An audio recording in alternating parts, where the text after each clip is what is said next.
Older folks here are calling it quits and splitting ways, according to a recent article by the ARP.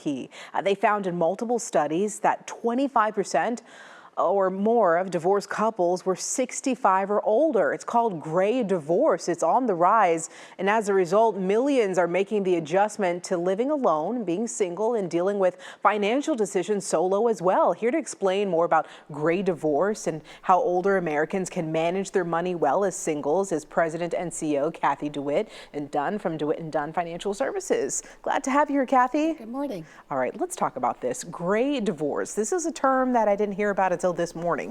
Tell us more about that. Yeah, it's happening. I can tell you right now that just the people over the age of 50, they're just getting divorced. And the numbers are going up. And one of the statistics that's so hard to believe, 1 out of every 3 people over the age of 50, they're single, they're divorced. Wow. And the number continues to grow. And it's just kind of really a reflection of where we are in the economy. And, a lot of women, when, they're now working, they feel independent. And, just in case they get divorced, they're a little bit more financially secure. So things have changed from generations previously. Sometimes your financial advisor can also be your psychologist and therapist as well. So I'm sure you've heard many of the reasons why people are doing this. Oh, absolutely. I think it's just more independence and people are growing apart. And I mean, it's such a challenge, but then you really have to look at the reality of the situation when you've decided to become divorced. Makes sense. Let's talk about the important financial considerations for those going through a gray divorce at an older age.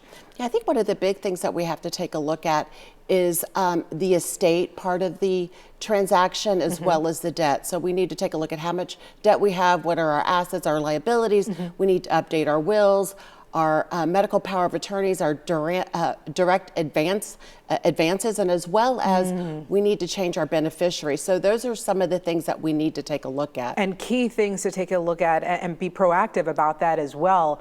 Let's talk about other financial considerations. You're looking at estate and debts, like you said, tax implications as well. Yeah, that's really a big one because when we take a look at division of assets, some people, what if the house is going to be sold, that's taxed differently. Then we have, short-term, long-term capital gains, retirement accounts, and not everything on a ledger looks exactly the same. That's why it's so important to work with someone that understands how to divide up the assets as you're going through this divorce. Cathy, anything else to, experience and consider when going through a gray divorce? Yeah, I think one of the big keys for me is Social Security and retirement planning. So with Social Security, if you've been married to your spouse for more than 10 years and you have not remarried, there's some options that you have for electing Social Security benefits down the road, as well as if you have a 401k plan that's going to be divided up, perhaps the judge will do that through a quadro, and you do have access to pull out some money if you're under the age of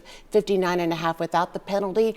And being a certified divorce financial analyst, having my clients come in, talking to them, making sure that they understand the tax implications and making sure that they don't forget things. It's very important because that could be a very costly mistake on top of the emotional component. A lot to take into consideration there. Cathy, how can someone reach out to you?